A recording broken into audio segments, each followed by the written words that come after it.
समय की बात है। एक छोटे से गांव में रामू नाम का एक गरीब किसान रहता था। उसके पास ज्यादा जमीन नहीं थी, बस एक छोटा सा खेत था।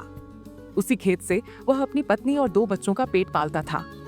गांव में लोग कहते थे, रामू बहुत ईमानदार है, मेहनती है, लेकिन किस्मत उसका साथ नहीं देती। हर साल रामू खेत जोतता, बीज बोता और बरसात का इंतजार करता। कभी बारिश बहुत ज्यादा हो जाती तो फसल डूब जाती, और कभी बारिश ही नहीं होती तो खेत सूखा रह जाता। ऐसे में फसल का न मिलना उसके लिए बहुत बड़ी मुसीबत बन जाती।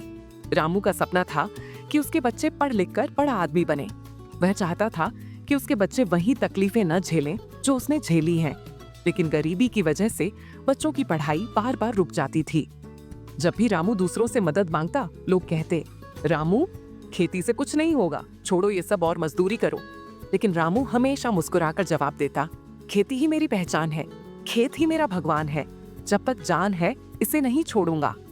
एक साल गांव में बहुत बड़ा अकाल पड़ा। सब किसान परेशान हो गए। कई लोगों ने कर्ज लेकर गांव छोड़ दिया, लेकिन रामू ने हार नहीं मानी। उसने खेत में कुआं खोदने का निश्चय किया। उसके पास पैसे नहीं थे, लेकिन उसने अपने हाथों से धीरे धीरे गड्ढा खोदा। दिन में खेत में काम करता और रात को लालटेन जलाकर कुआं खोदता। अरे रामू, अकेला आदमी कुआं खोद पाएगा क्या? रामू मुस्कुराकर कहता, मेहनत करने वाले को भगवान कभी खाली हाथ नहीं लौटाते। कई महीनों की मेहनत के बाद आखिरकार कुएं में पानी निकल आया। रामू की आंखों में आंसू आ गए। उसने मिट्टी से सने हाथ जोड़कर भगवान को धन्यवाद दिया। अब उसके खेत को पानी मिलने लगा। जबकि बाकी किसान बारिश का इंतजार कर रहे थे, रामू ने अपने कुएं से खेतों को सींचना शुरू किया। ये कैसे संभव है? उन्होंने पूछा। रामू ने मुस्कुराकर कहा, संभव है अगर इंसान ठान ले। उस साल रामू की फसल पूरे गांव में सबसे अच्छी हुई। उसने अनाज बेचकर कर्ज भी चुकाया और बच्चों की पढ़ाई का खर्च भी निकाला। लोग जो पहले उसका मजाक उड़ाते थे, अब उसी से सलाह लेने आने लगे। रामू ने कभी किसी को नीचा नहीं दिखाया। उसने सबको अपने कुएं का पानी दिया और कहा, गांव का भला होगा तो सबका भला होगा। रामू ने अपने बेटे को शहर भेजा पढ़ाई के लिए। बेटा मेहनती था और पढ़ लिख कर इंजीनियर बन गया।